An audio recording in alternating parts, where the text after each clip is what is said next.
بسم الله والحمد لله على نعمة الإسلام وكفى بها من نعمة أشهد أن لا إله إلا الله وحده لا شريك له وأشهد أن سيدنا محمدا عبده ورسوله إلى سائر الأمة اللهم صل وسلم وبارك على سيدنا محمد وأنزله المقعد المقرب عندك يوم القيامة وعلى آله وصحبه إلى يوم القيامة رب اشرح لي صدري ويسر لي أمري واحلل عقدة من لساني يفقهوا قولي سدد لساني واهد قلبي بحق سيدنا محمد النبي صلى الله عليه وآله وسلم.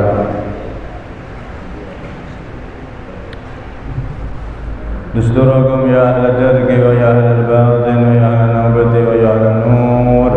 Amma ba'd. Jamaah semuanya yang dirahmati oleh Allah Subhanahu wa taala, alhamdulillah.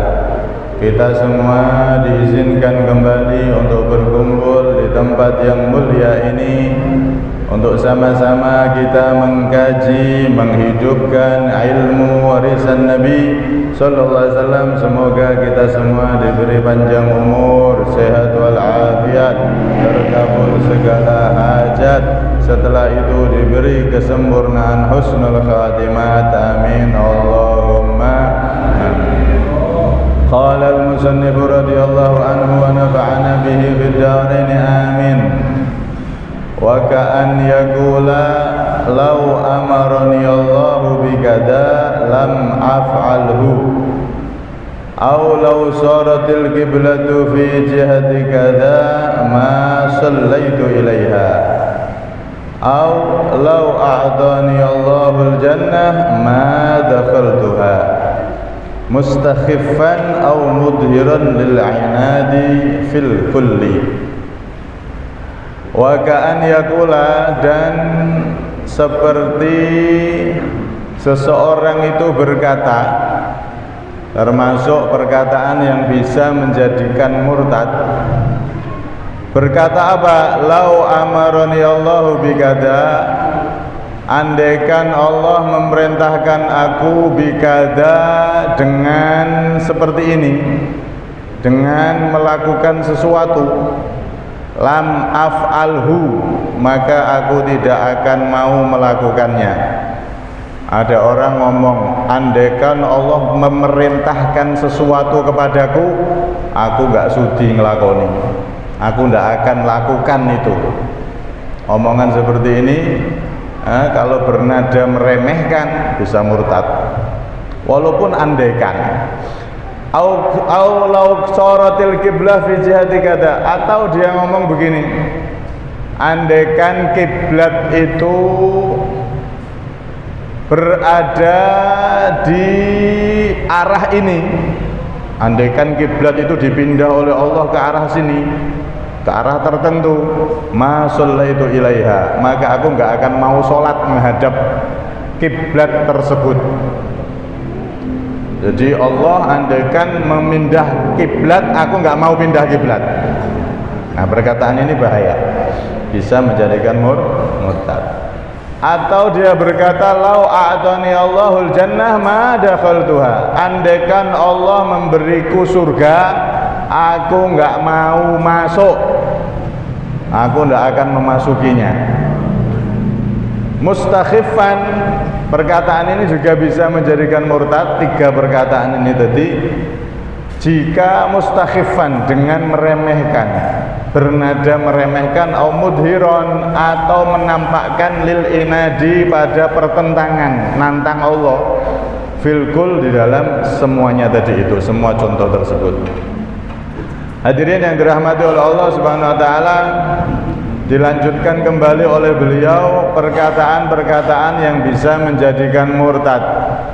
Kalau dengan nada niat merendahkan, meremehkan, yang selanjutnya di sini dicontohkan oleh beliau perkataan, andaikan Allah memerintahkan aku sesuatu, aku nggak akan melakukannya. Omongan seperti ini bisa menjadikan murtad. Kenapa hadirin? karena walaupun andaikan, tapi di situ ada perintah Allah. Perintah Allah diremehkan sama dengan meremehkan Allah, makanya bisa menjadikan murtad. Contoh misal ada presiden ngangkat menteri, wes diangkat, dipilih jadi menteri, fasilitas lengkap, mobil dinas ada, kemudian rumah dinas ada, lengkap semuanya. Setelah diangkat jadi menteri, dia dengan songongnya, dengan gayanya ngomong ke presiden, Pak Presiden, sampean mau perintah apa saya nggak akan mau melaksanakannya. Kira-kira menteri yang seperti ini gimana hadirin? Ya pasti reshuffle, pasti diganti. Oh, menteri diangkat kok malah diperintah wis muni moh nek mbek perintah aku mau ngelakoni, ya. Andaikan kamu nanti perintah saya presiden, saya tidak akan melakukannya, ya, maka seperti ini pasti dipecat, dikeluarkan. Okay. Yang lebih mudah lagi seperti bos, enten anak buah kerja sama kita, lah kok ngomong kayak ngono, bos, sampean pokoknya tiap bulan gaji aku, tapi nek kowe perintah apa aku mau ngelakoni, sak senengku pokoknya. Kowe nek perintah-perintah wegah. Makanya seperti ini, bosnya ya marah. Orang dua anak buah kaya raimu ya rapaten, ngoten lagi ngamuk. Nanti kamu ini tak gaji kok malah ngatur-ngatur. Ya dikeluarkan, dicoret dia dari anak buahnya. Begitu juga kalau ada orang, walaupun kalimatnya ini andaikan, tapi yang di sini yang disebutkan itu perintah Allah. Yang diremehkan ini perintah Allah sama dengan keremehan Gusti Allah. Makanya di sini beliau memasukkan contoh ini bisa menjadikan murtad kalau ada orang ngomong seperti ini. Andaikan Allah memerintahkan aku sesuatu, aku nggak akan mau melakukannya. Wah, ini bahaya ini. Kalimat yang seperti ini bisa menjadikan murtad. Karena itu perintah Allah ini bagi orang yang beriman pasti akan dia junjung tinggi, dia hormati. Nah, karena perintah dari Tuhannya yang memberikan nikmat dia setiap saatnya. Nek menteri sing normal, pikirannya normal, diperintah presiden apa ya manut, biar tambah naik pangkat kalau perlu. Kalau anak buah yang normal, perintah bosnya apa aja ya manut, biar tambah gaji, tambah bonus kalau perlu, ya.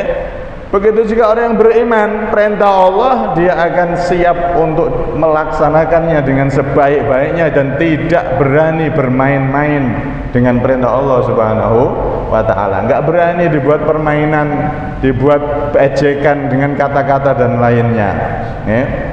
Karena itu kalau kita lihat orang-orang soleh itu kalau sudah mengenai perintah Allah, tidak ada main-main bagi mereka.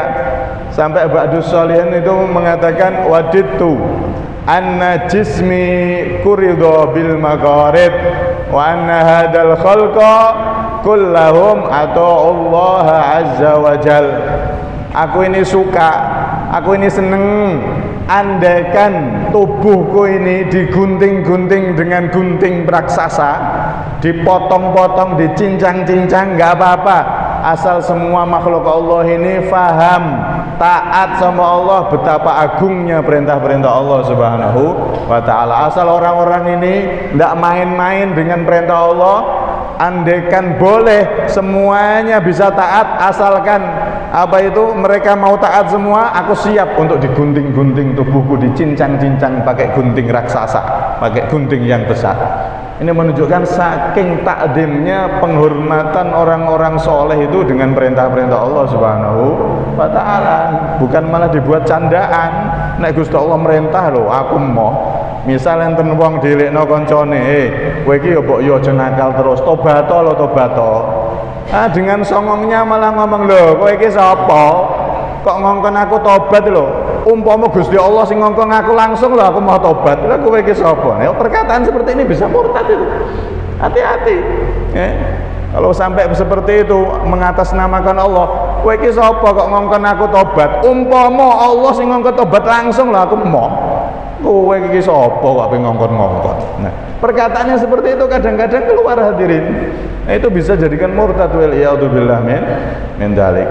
Karena itu lihat bagaimana orang-orang soleh itu kalau sudah melaksanakan perintah Allah, begitu mereka itu sangat mengagungkan semua perintah Allah. Bahkan mereka tidak peduli andaikan di dalam melaksanakan perintah Allah itu mau dicaci, mau dihina, nggak ngurus. Sampai-sampai dikatakan oleh mereka, ajidul malamata fi hawaka ladidatan hubban didzikrika falyalummanil laumu. Aku ya Allah mendapati di dalam mencintaimu, melaksanakan perintahmu, mendapati kelezatan dan kenikmatan, dan aku pun mendapati cacian. Akan tetapi silahkan siapapun yang mau mencaci, asalkan aku tetap bisa taat kepada Engkau dan melaksanakan cintaku, berzikir kepada Engkau ya Allah. Ini orang-orang soleh seperti itu, menjunjung tinggi perintah Allah dan sama sekali tidak berani bermain-main, bahkan dengan kata-kata sekalipun tidak berani untuk meremehkan perintah-perintah Allah Subhanahu wa ta'ala. Lihat bagaimana Sayyidina Alqamah bin Qais, seorang ulama besar, beliau mengatakan la'an aghdua ala qaumin as'aluhum an awamirillahi ta'ala aw yas'aluni anha ahabbu ilayya min an ahmila ala mi'ati farasin fi sabilillahi ta'ala. Sungguh, andaikan aku berlari sampai capek menuju sekelompok kaum untuk bertanya tentang perintah-perintah Allah, atau mereka bertanya kepada aku, saling tanya maksudnya, aku lari capek-capek berdiskusi tentang perintah-perintah Allah, maka itu lebih aku cintai daripada aku menyumbang 100 kuda untuk pertempuran membela agama fisabilillah. Zaman riyen niku kuda itu termasuk napa kendaraan yang paling istimewa. Kalau dipakai perang termasuk napa niku perlengkapan yang sangat mahal dan sangat istimewa. Kalau bahasa sekarang kayak jet tempur. Karena kalau sudah pasukan tuh naik kuda, wah dia bisa bertempur lebih hebat lagi, bisa loncat dengan kudanya, bisa membunuh banyak musuhnya, dan sulit dikalahkan kalau sudah naik kuda itu. Kalau orang zaman dulu pas pertempuran seperti itu. Kalau sekarang kayak jet tempur. Nah, kalau dibahasakan sekarang, andaikan aku itu membahas awamirillah, perintah-perintah Allah, saling diskusi dengan teman-temanku, dengan orang-orang membahas perintah Allah, itu lebih aku cintai, lebih aku senangi daripada aku sedekah 100 jet tempur untuk membantu Palestina. Sampai seperti itu ibaratnya kalau sekarang. Ini menunjukkan apa? Mereka orang-orang soleh itu kalau sudah perintah Allah tidak berani mereka buat main-mainan, walaupun dengan kata-kata sekalipun. Mereka mengagungkan benar-benar semua perintah Allah Subhanahu wa ta'ala. Karena itu kalau kita lihat orang-orang soleh dahulu, bagaimana mereka mengatakan mundu isrin sanah ma madattu rijli waqta julusi fil khulwah. Semenjak 20 tahun aku kalau ibadah, kalau zikir, ibadah, pas saat aku ibadah, aku tidak berani menjulurkan kakiku. Tidak berani menjulurkan kakiku ketika aku berzikir sendiri, ketika aku ibadah kepada Allah Subhanahu wa ta'ala. Kenapa hadirin? Karena saking hormatnya sama Allah, saking mengagungkan perintah-perintah Allah, sehingga dia pun ketika ibadah menjaga adabnya luar biasa. Tidak berani sama sekali. Kalau sudah perintah Allah, sholat apa, itu semuanya dijalankan dengan sebaik-baiknya. Nek kula panjenengan kan kadang-kadang jalanno sholat asal sholat. Nek pas teko ning resepsi pakaian paling apik dinggo, gitu. Bojone ya ngono, nek resepsi nyumbang wis ketok paling ayu. Kaya-kaya ratu Belanda teko, gitu, saking ayune. Tapi nek sholat kadang-kadang kita ini kurang sopan, kadang-kadang pakai kaos tok, kaosnya suwe sisan keleke, gitu. Terus pakai pakaian yang wis ala kadar kadang belum mandi, belum apa, wis penting sholat, ya wis apik, mboten napa-napa. Cuman kalau orang-orang soleh itu tidak seperti itu. Mereka kalau untuk Allah malah justru lebih rapi, justru lebih wangi, justru lebih dalam semua hal. Mereka lah orang-orang soleh yang mana sangat menjunjung tinggi perintah-perintah Allah Subhanahu wa ta'ala. Lihat bagaimana Sayyidina Ali Zainal Abidin. Beliau itu kalau sudah melakukan perintah Allah, mau sholat wajahnya pucat. Ketika ditanya, wahai Sayyidina Ali Zainal Abidin, engkau ini setiap kami lihat mau wudhu, mau melaksanakan perintah Allah, sholat, kok selalu wajahnya pucat, jenengan napa sakit napa pripun? Maka dijawab oleh beliau, atadrun baina yaday man agum waliman unaji. Kalian tahu aku ini akan menghadap siapa dan akan beribadah kepada siapa, akan minta kepada siapa, akan doa munajat kepada siapa, yaitu Allah Subhanahu wa ta'ala. Saking mengagungkan perintah Allah, mengagungkan Allah sampai pucat pasi. Itu bukan sekali dua kali, setiap wudu, setiap sholat beliau seperti itu. Bahkan diriwayatkan beliau pernah haji, ketika membaca talbiyah itu labbaik Allahumma labbaik, pingsan. Mau baca, belum sempat baca, baru bersama rombongannya baru mau membaca labbaik itu nggak sempat, pingsan. Ketika sudah siuman, maka ditanya, wahai Imam Ali Zainal Abidin, sampean ini kenapa kok malah pingsan? Kenapa, sakit atau gimana? Maka beliau saat itu menjawab apa? Akhsha inni la akhsha an aqula labbaik Allahumma labbaik fa yaqulu la labbaik wa la sa'daik. Aku ini saking khawatirnya, saking takutnya aku melaksanakan perintah Allah berupa haji ini, aku baca labbaik labbaik, yang mana artinya itu kan, iya wahai Allah, aku penuhi panggilanmu wahai Allah. Aku takut kalau Allah jawab, siapa yang manggil kamu? Kamu kok ngomong ayo ya Allah, aku sambut panggilanmu ya Allah, labbaik Allahumma ya labbaik. Aku khawatir saat aku ngomong aku sambut panggilanmu ya Allah, labbaik Allahumma ya labbaik. Aku khawatir jangan-jangan Allah saat itu ngomong kepada aku, la labbaik wala sa'daik, yang manggil kamu itu siapa? Kok pede? Aku takut seperti itu. Akhirnya beliau ingat seperti itu, bayangkan seperti itu, saking takutnya pingsan. Itu beliau, itu orang-orang soleh seperti itu. Mereka perintah-perintah Allah dijunjung setinggi-tingginya, dan mereka pun dijunjung martabatnya oleh Allah setinggi-tingginya dan jadi orang-orang hebat. Ini termasuk rahasia orang-orang dulu, yaitu kalau sudah perintah Allah itu didahulukan, diseriusi, tidak ada guyonan di situ. Walaupun dengan kata-kata, mereka tidak berani memakai kata-kata, walaupun dengan berandai-andai. Kalau untuk perintah Allah nggak berani mereka. Yo nek main kata-kata andekan ya kaya dek wingi ngono kae. Enggak apa-apa nek andai-andai nggih. Sebelah istri pertama, dua istri kedua. Berandai-andai tidak apa-apa kalau seperti itu.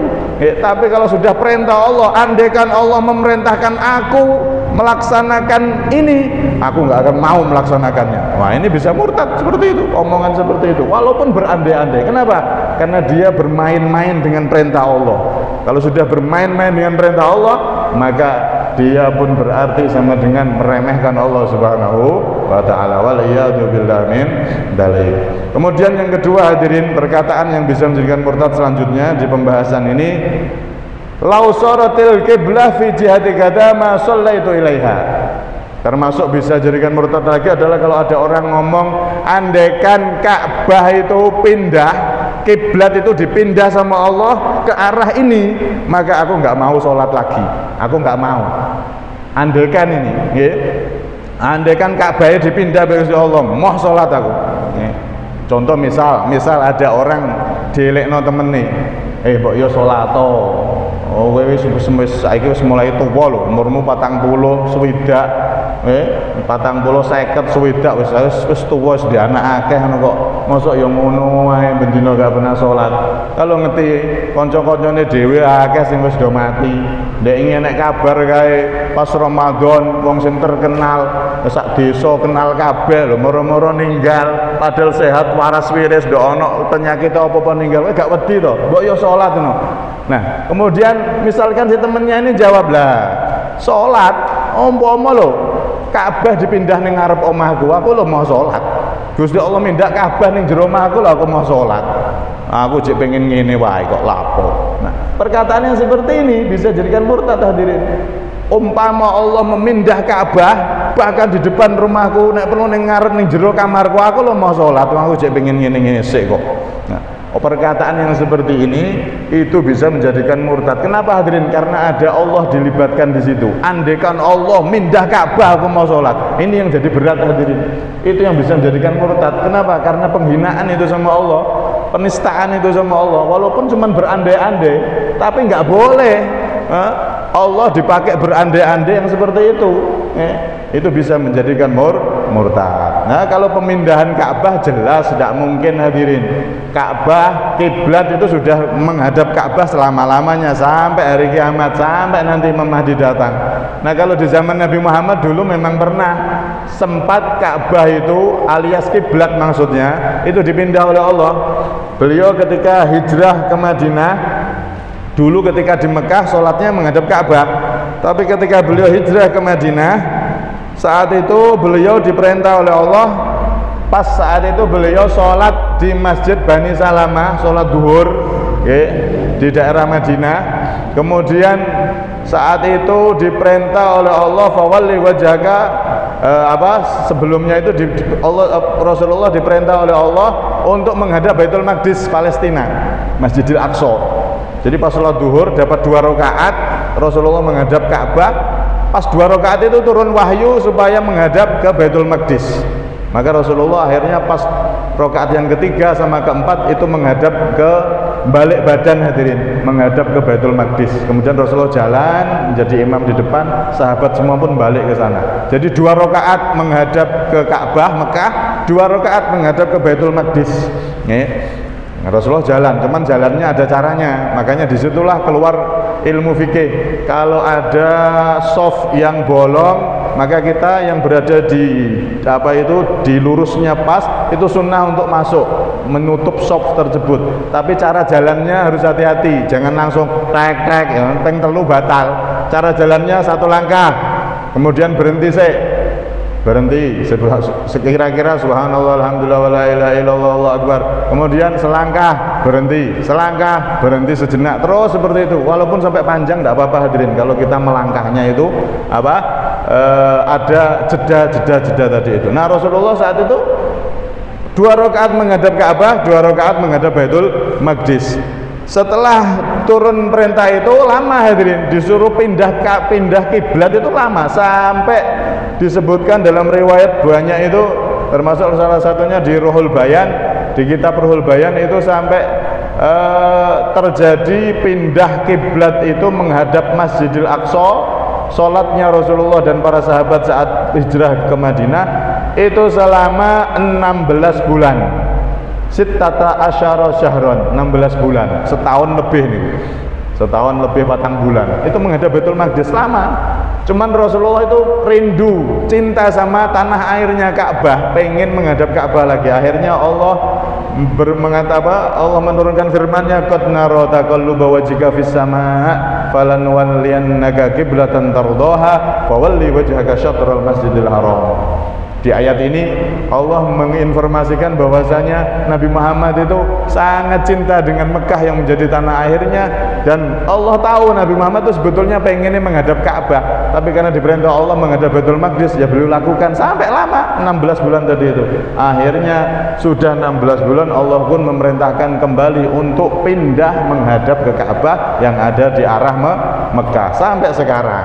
Nah, sampai saat ini dan terus sampai hari kiamat, sampai nanti Imam Mahdi datang pun kiblat arah kita sholat ya tetap Ka'bah yang ada di Mekah itu, nggak akan terjadi pemindahan kiblat lagi.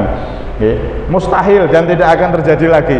Cuman kalau ada orang main kata-kata, andaikan kok pakai kiblat, pakai Allah, dibuat permainan, dibuat omongan, celutukan, wah ini bisa jadikan murtad. Andaikan kiblat dipindah madhep omahku loh, aku mau sholat, aku mau madhep rono, mau sholat. Nah, maka seperti ini hadirin bisa menjadikan murtad. Waliyadzubillah min dalik.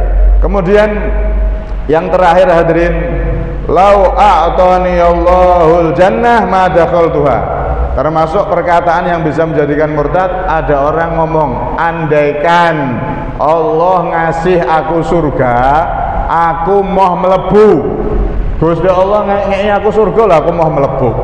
Nah, perkataan yang seperti ini hadirin, kalau bernada meremehkan, niat meremehkan, walaupun andaikan, tetap bisa menjadikan murtad orang tersebut. Waliyadzubillah min dzalik. Karena meremehkan surga, meremehkan yang memberi surga yaitu Allah. Waliyadzubillah min dzalik. Mudiran mustakhifan atau mudiran lil inat fil kul. Jadi ini perkataan kalau disertai meremehkan dan perkataannya itu seperti orang yang napa niku nantang, ya. Walaupun dia tahu dia ini salah, kadang wong niku DRT salah tapi nantang, encen wong sombong. Contoh, dilekno ibuke, "Le, kowe iki yo mbok yo dadi wong ki ora usah apa itu ngombe terus, aja mabuk terus. Ngesakno awakmu, engko nek penyakiten ngumpul piye?" Alah, Bu. Ya awak-awakku dhewe, duit-duitku untuk kerja-kerja dhewe. Ini namanya ucapan yang nantang. Dilekno, dia tahu dia salah tapi nantang, ya. Memang sombong dengan ucapannya. Maka yang seperti ini bisa menjadikan kalau perkataan ini yang ini bisa menjadikan murtad. Andaikan aku dikei surga Gusti Allah loh, aku mau melebu. Maka perkataan ini berbahaya. Maka hati-hati, jangan kita membuat celotehan-celotehan dengan surga, celotehan-celotehan, ucapan-ucapan guyonan pakai neraka, pakai perintah Allah dan seterusnya. Itu semua bisa menjadikan orang itu terpleset di dalam kemurtatan. Karena surga ini sebagaimana kemarin sudah disebutkan betapa agungnya surga, sampai-sampai kemarin diterangkan dalam salah satu riwayat penduduk surga yang paling bawah bojone 72 gitu. Ciling mesti nek niki, eling kabeh. Bojone 72. Cuman ibu-ibu jangan khawatir. Bojo sing asli niku sing dadi ratu yang paling tinggi. Dia yang paling cantik dan dia yang paling tinggi di kerajaan suaminya tersebut. Di riwayat lain sampai-sampai ada lagi saking luasnya kerajaan penduduk surga yang paling bawah, ini sing paling miskin ya, tanda kutip miskin, tapi di surga kok ono miskin. Itu sampai-sampai dia ini berkeliling di kerajaan yang sangat luas itu membutuhkan waktu berapa? Bukan sebulan, Pak, bukan 2 bulan, Pak, tapi alfasana. Ada yang mengatakan alfai sana. Dia ini keliling kerajaannya, kebunnya, terus rumah-rumahnya, ada penjaganya, semuanya lengkap. Kayak bus gede ngeten lho. Sawite apa dikelilingi dia ini. Wah, saking senenge ngeti-ngeti, wah, sugih tenan aku iki. Keliling itu sampai 1000 tahun. Ada riwayat lagi alfai sana, bukan 1000 tahun, 2000 tahun. Saking luasnya itu dia keliling membutuhkan waktu 2000 tahun. Bayangno, saking sugih, saking luasnya pemberian dari Allah Subhanahu wa taala untuk penduduk surga. Ini yang adna ahlil jannah, penduduk surga sing paling bawah. Lah nek wong sombong aku dikek surga lho mau mlebu. Kalau ini meremehkan, dia mengucapkan itu dengan nada meremehkan, bahaya. Dia bisa menjadi orang yang murtad, wal iyadu billah min dzalik. Karena itu di sini kita diingatkan oleh beliau agar benar-benar kita tadi itu jangan guyonan, jangan memakai kata-kata yang seperti itu. Surga dibuat guyonan, terus kemarin neraka, terus ini perintah Allah, terus kiblat Ka'bah dibuat guyonan-guyonan. Takutnya kalau sampai keblabasan bisa menjadikan murtad. Intinya di situ kita jaga mulut kita, jangan kita guyonan memakai simbol-simbol agama. Jangan guyonan pakai yang lain. Ojo pakai simbol-simbol agama karena bisa berbahaya, bisa menjadikan kita terpeleset dalam kemurtatan. Kadang-kadang dia terpeleset dalam kemurtatan dan dia sendiri nggak menyadari itu. Waliyadzubillah min dzalik. Karena itu semoga semakin kita ngaji, semakin kita bersama-sama mempelajari ilmunya Nabi, maka kita semakin tahu dan kita bisa semakin menjaga diri kita, menjaga mulut kita, menjaga seluruh tubuh kita untuk bisa taat sama Allah Subhanahu wa taala dan terhindar dari segala bentuk-bentuk dosa. Lebih-lebih ini di awal kitab ini memang diterangkan panjang lebar tentang hal-hal yang bisa menjadikan kemurtatan, karena ini maksiat yang paling besar itu murtad. Makanya ini masih pembahasannya masih panjang tentang kemurtatan ini, agar kita bisa berhati-hati setelah kita tahu dan setelah kita mempelajari bersama. Semoga kita, keluarga kita, anak-anak kita semuanya dijaga iman Islam kita, tidak ada satupun dari keluarga kita yang keluar, yang murtad, dan kita semua dijadikan orang-orang yang beriman dunia sampai akhirat kelak kita dikumpulkan kembali bersama orang-orang yang kita cintai. Lebih-lebih semoga kita bisa dikumpulkan kelak bersama Rasulullah SAW di surganya Allah. Amin, Allahumma amin. Kurang lebihnya minta maaf. Hadza minni wal afa minkum. Assalamualaikum warahmatullahi wabarakatuh.